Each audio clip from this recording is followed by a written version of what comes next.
War, hunger, destitute lives, not in distant places, but on Europe's doorstep. Fences don't stop desperation. Europe's response to crises close to home is a comprehensive neighbourhood plan, a plan maximising Europe's soft power in the short term to bring security and prosperity in the long run. Europe's security and prosperity are interlinked with those of its neighbourhood. Countries bordering the southern Mediterranean are facing serious challenges: armed conflict, terrorism, political instability and radicalisation. We do not have stable, prosperous and democratic neighborhood. So this is one of the biggest challenges. Europe's main problem is that we are not talking with one voice, and that we always say we need a strong common European foreign and security policy. But in fact, this is not happen because the capitals will prefer to do their national foreign policy. I think we failed in some instances. We've been too naive. We've been too quick, so to say, to fix by giving money, asking for some minor changes. I mean, it didn't happen. So let's be realistic and let's be conditional. Aware of the potential ripple effects of instability beyond Europe's borders, the Maltese Presidency has focused EU engagement on the stabilisation of Europe's neighbourhood. The EU global strategy has become an important reference to guide the Union's action and determine its role as an effective geopolitical player. Sometimes we concentrate, which is also very important, we concentrate on stability. But we have to concentrate on stability and reforms and democracy. If you want to be one day member of the European Union, you have to accept when you lose elections, for example.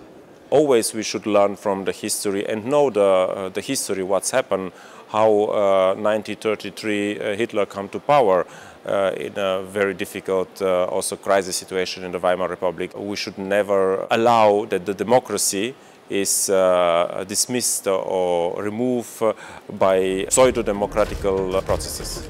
Europe's delicate relationship with Turkey has come under close scrutiny. Balancing sensitivities, the Maltese Presidency has sought to maintain Europe's controversial migration deal with Turkey's current European Union accession process. If we would suspend the accession negotiations now with Turkey, it could be also a signal to the Western Balkans that on the one hand side we are really willing to promote and to support them on the way to Europe, but enough is enough as well, and nobody should play with us.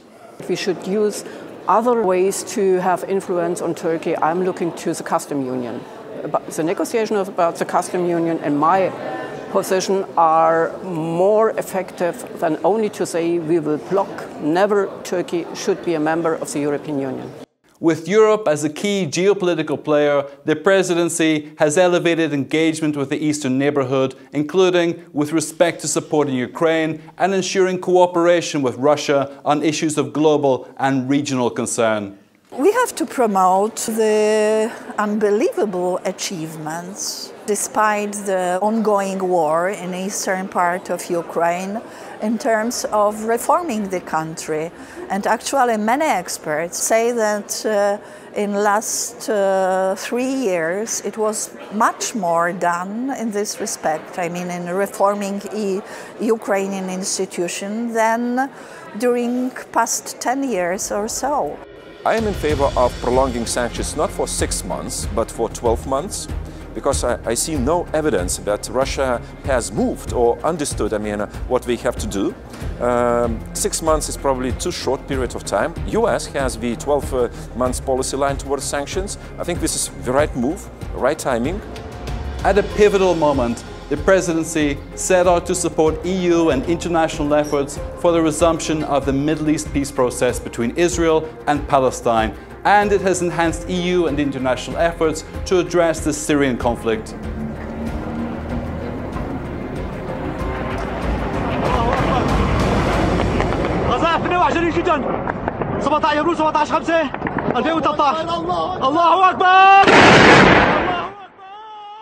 Syria is such a complicated theme, process that actually no policy, whatever, being it in NATO, EU or other institution, is sufficient to solve it, apparently.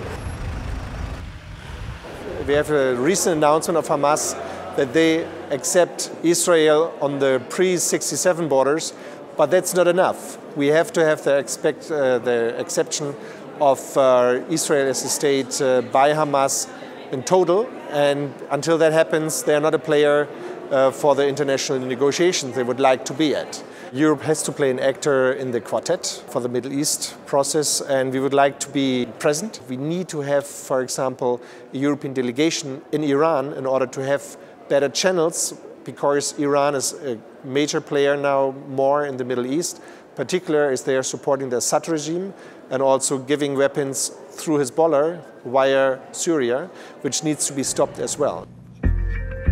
Stabilising Libya and the Union's contribution to a peaceful transition in the war-ravaged nation has been a key priority, together with special attention given to the EU's southern neighbourhood.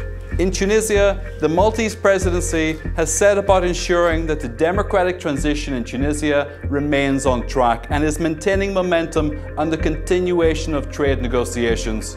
L'Union européenne répond présent pour la Tunisie, toujours. Ainsi, nous nous réjouissons de vos succès et nous voulons vous soutenir pleinement face aux défis actuels, à partir de la crise en Libye qui nous concerne directement, comme Tunisiens, comme Européens, exactement de la même manière. Parce qu'on sait très bien que si la Tunisie va bien, l'Europe va mieux. We should look more to the interest of the people in our neighbor countries and not only looking to the different regimes. That we are fulfilling the expectations of the regimes and not what is necessary for a sustainable development in this country, and also in this way better for us as a European Union. To combine very painful reforms with necessity to defend the integral territory of your state is something unbelievable. I remember making reforms in Poland without external aggression, and it was painful enough. If people agree with the policy line, their governments pursue, and we see a real reform-based process, so then we can be optimistic. So far, I am less optimistic towards neighborhood. More conditionality, as I said, more cooperation, and let's not be so naive. That's all for this edition, but for more on this topic, follow our debate on neighbourhood policy coming up soon. Next on the Presidency, we take a closer look at how Malta is implementing the Presidency's agenda on maritime policy. Thanks for watching.